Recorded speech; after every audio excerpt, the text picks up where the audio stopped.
Guys, নমস্কার। আজকে আসছি মাঠে এখন সন্ধ্যা টাইমে। কেন যে তোমাদের দেখতে শর্ট ভিডিওতে আমি আমার ধানের চারা সবগুলা নষ্ট হয়ে গেছে। আবার পলিথিন দিয়ে ধানের চারা ফেলছি, তো ইঁদুর খেয়ে নিচ্ছে। ইঁদুরগুলা অনেকগুলা খেয়ে নিচ্ছে, গর্ত করে দিয়েছে একদম। সেগুলোর জন্য কালকে আবার আমি ইঁদুর মারা বিষ দিয়েছি। তো খাইছে ওই এক টুকরো, যেটা বিষটা দিয়েছে একটা টুকরা খাইছে আর একটা টুকরা আছে, কিন্তু আবার গর্ত করেছে। সেগুলাকে দেখতে আসছে এখন। দেখছি শর্ট ভিডিওতে দেখতে আপলোড করেছি, তোমরা দেখবে, কিন্তু লং ভিডিও করছি তোমাদের জন্য। যে আমাদের যে এখনকার ইভিনিং ভিউটা তোমাদের দেখাচ্ছি। সেই সরিষা ফুলে আর সূর্য অস্ত আছে, সূর্য অস্ত যাচ্ছে আর ফটোশ্যুট করলাম। ভালো লাগছে এখনকার ব্যাকগ্রাউন্ডটা পিছনে যে সূর্যটা থাকে লাল হয়ে, ওটা খুব ভালো লাগে আমাকে। তোমাদেরকে কেমন লাগে জানি না, কিন্তু এখন মোস্ট মানে কোটি টাকার ভিউটা পাচ্ছি এখন আমি।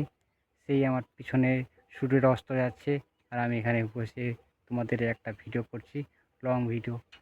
তো আশা করি তোমরা ভালোই আছো। আর কি বলবো, আর সরিষা লাগাইছি, সরিষার জন্য ধান লাগাতে হবে।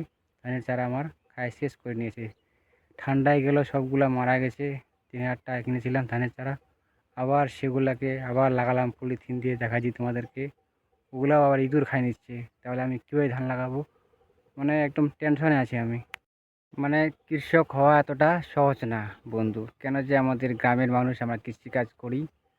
তো 3,000 টাকা দিয়ে চারাগুলো আনছিলাম, ওগুলা ঠান্ডায় পৌষ মাস এত ঠান্ডা দিল যে সবগুলোই আমার মারা গেল। আবার সেগুলোর জন্য ধান লাগাতে হবে, তো সরিষা ওঠায় ওগুলোর জন্য পলিথিন দিয়ে আবার ধান চারা ফেলেছি, ওগুলাতে ইঁদুর খাচ্ছে। কিন্তু পিছনে আমাদের ব্যাকগ্রাউন্ডটা দেখতে পাচ্ছ, সেই হলে এলো মানে মনটা একদম মুগ্ধ হয়ে যায় দেখতে পাচ্ছ, সম্পূর্ণ মাঠটা একদম সেই হলে এলো। আর এখন আশেপাশে লোকজনও নেই, কেন আজকে আমাদের মঙ্গলবার, মহারাজা মোড়ে একটা হাট আছে আমাদের। প্রতিদিন মঙ্গলবার লাগে সপ্তাহে, এমনিতে লাগে ছোট্ট করে মার্কেট, কিন্তু মঙ্গলবার আমাদের বড় হাট। সবাই হাটে গেছে, তার জন্য লোকের ভিড়টা কম মাঠে এখন। সবাই চলে গেছে হাট জানিছি। তো আসছি এখনই, এখন বলতে একটু আগে আসছিলাম।